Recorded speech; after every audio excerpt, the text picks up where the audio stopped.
జై శ్రీరామ్. నేను మీ వేణిరేజిటి ఛానల్కి స్వాగతం. ఈరోజు మనం మాఘపురాణంలో 18వ అధ్యాయం పిసినగొట్టు వ్యాపారికి మాఘమాస ఫలం కలుగుట గురించి తెలుసుకోబోతున్నాం.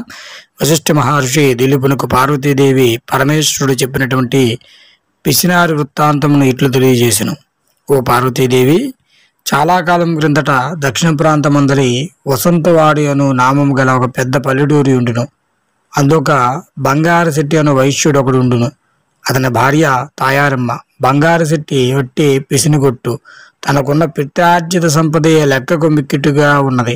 కాని అతడు ఇంకను ధనాశ కలవాడై తన వద్దనున్న ధనమును వడ్డీలకిచ్చి మరింత సంపన్నుడైను. కాని ఒకనాడైనను హరిని ధ్యానించడము కాని దానధర్మాలు చేయటము గాని ఎరగడు. అంతేగాక వేద ప్రజలకు వారి ఆస్తులపై వడ్డీలకు రుణాలు ఇచ్చి అనుకున్న గడువుకు రుణము తీర్చనందున తప్పుడు సాక్ష్యములతో వ్యాజ్యములను వేసి వారి ఆస్తులు సైతము స్వాధీనపరుచుకునేవాడు. ఒకనాడు బంగారు శెట్టి గ్రామాంతరము వెళ్ళెను. ఆ రోజు సాయంత్రం ఒక ముసలి బ్రాహ్మణుడు బంగారు శెట్టి భార్యను చూసి, తల్లి, నేను ముసలివాడును. నా గ్రామము చేరవలనగా ఇంకను 10 ఆమడలు వెళ్ళవలసి ఉండును. ఇప్పుడు చీకటి పడుచున్నది. ఆకాశంలో మేఘములు ఉరుగుతున్నాయి. చలికాలము వణికిపోతున్నాను. మీ ఇంటి వద్ద ఈ రాత్రి గడవనియ్యు. నీకెంతో పుణ్యము ఉంటుంది. నేను సద్బ్రాహ్మణును, సదాచారవృతుడును. ప్రాతకాలము మాఘస్నానము చేసి వెళ్ళిపోదునని బ్రతిమాలను. తాయారమ్మకు జాలి కలిగిన వెంటనే తన అరుగుమూల శుభ్రము చేసి అందొక తుంగజాపు వేసి కప్పుకొనుటకు వస్త్రం ఇచ్చి పడుకొనండి అని పలికెను. ఆమె దయార్థ హృదయమునకు ఆ వృద్ధ బ్రాహ్మణుడు సంతోషం ఉంది. విశ్రాంతి తీసుకున్నట్టుగా తాయారమ్మ ఒక ఫలము ఇచ్చి దానిని భుజించమని చెప్పి, ఆర్య, మాఘస్నానము చేసి వెళ్ళేదనని అన్నారు కదా, ఆ మాఘస్నానము అనగానేమి, దాని వలన కలుగు ఫలితము ఏమి, సెలవీయండి, వినుటకు కుతూహలముగా ఉన్నది అని అనగా, ఆ వృద్ధ బ్రాహ్మణుడు దుప్పటి కప్పుకొని, అమ్మా, మాఘమాసం గురించి చెప్పుటకు నాకు శక్యము కాని కాదు.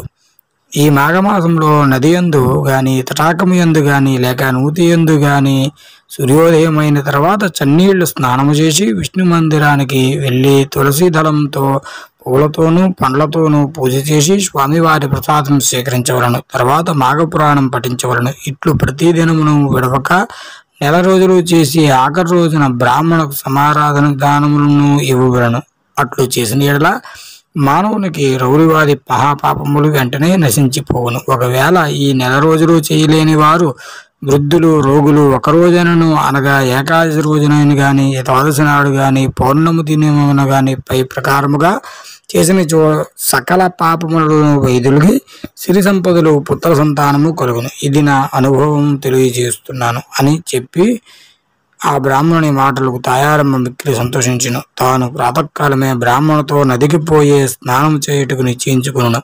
అంతలో పొరుగురు వెళ్ళి తన భర్త ఒక బంగారు శెట్టి ఇంటికి వచ్చినాడు. అతడు రాగానే మాఘస్నానం గురించి చెప్పి తాను తెల్లవారుజామునే స్నానము చేయబోదునని తెలియజేశాను. భార్య చెప్పిన మాటలకు బంగారు శెట్టి కోపం వచ్చి ఒంటి నిండా మంటలు బయలుదేరినట్లుగా పళ్ళు పటపట కొరికి, ఓ శ్రీదానా, ఎవరు చెప్పినారు నీకిది సంగతి? మాఘమాసం అంటే ఏమిటి? స్నానం అంటే ఏమిటి? వ్రతము, దానములేమిటి?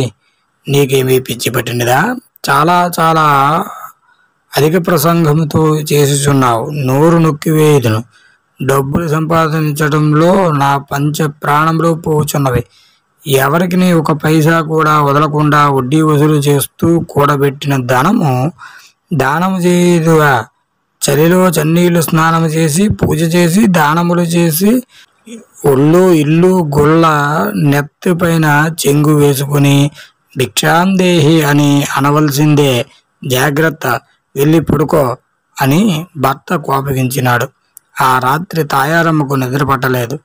ఎప్పుడు తెల్లవారునా, ఎప్పుడు నదికి వెళ్ళి స్నానము చేతునా అని ఆతృతగా ఉన్నది.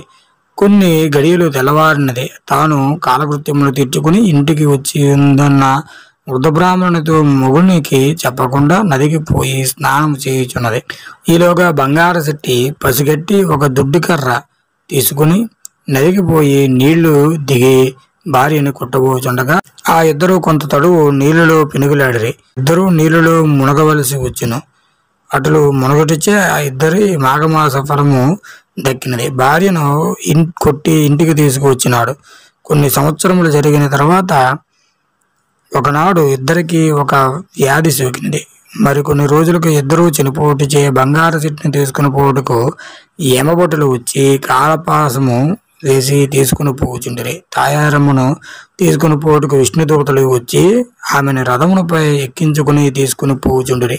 అప్పుడు తాయారమ్మ యమభటులతో ఇట్లు పలికెను, ఓ యమభటులారా, ఏమిటి అన్యాయము?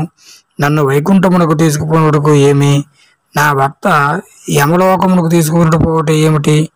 ఇద్దరము సమానమే కదా. వారి ఉద్దేశించి అడగగా, ఓ యమ్మ, నీవు ఈ మాఘమాసంలో ఒక దినమును స్నానము చేసేదివి. అది ఆ వృద్ధ బ్రాహ్మణుని వలన విని స్నానము చేయగా నీకు ఈ ఫలము దక్కినది. కానీ నీ భర్త అనేకులు హింసించి అన్యాయంగా ధనార్జన చేసి అనేకులు వద్ద అసత్యములాడి నరకమునున్న భయమును లేక భగవంతునిపై భక్తి లేక వ్యవహరించినందునే యమలోకముకు తీసుకుని పోచున్నాము అని యమభటులో పలికిరి. ఆమె మరలా వారిని ఇట్లా ప్రశ్నించిన, నేను ఒక దినమున స్నానం చేసినందున పుణ్యఫలము కలిగినప్పుడు నన్ను కొట్టుచున్న నాతో నా భర్త కూడా నీట మునిగినాడు కదా, శిక్షించుటలో ఇంత వ్యత్యాసం ఎలా కలిగిను అని అనగా, ఆ యమభటుల సంశయం కలిగి ఏమియో తోచగా చిత్రగుప్తుని వద్దకు వెళ్ళి జరిగిన సంగతి ఆమె వేసిన ప్రశ్నలు తెలియజేసిరి. చిత్రగుప్తుడును వారి ఇద్దరి పాపపుణ్యములను పట్టి చూడగా ఇద్దరికి సమానమైన పుణ్యఫలము రాసి ఉన్నది. జరిగిన పొరపాటును చిత్రగుప్తుడు విచారించి బంగారు శెట్టిని కూడా వైకుంఠమునికి తీసుకుని పొమ్మని విష్ణుదూతలకు చెప్పిన.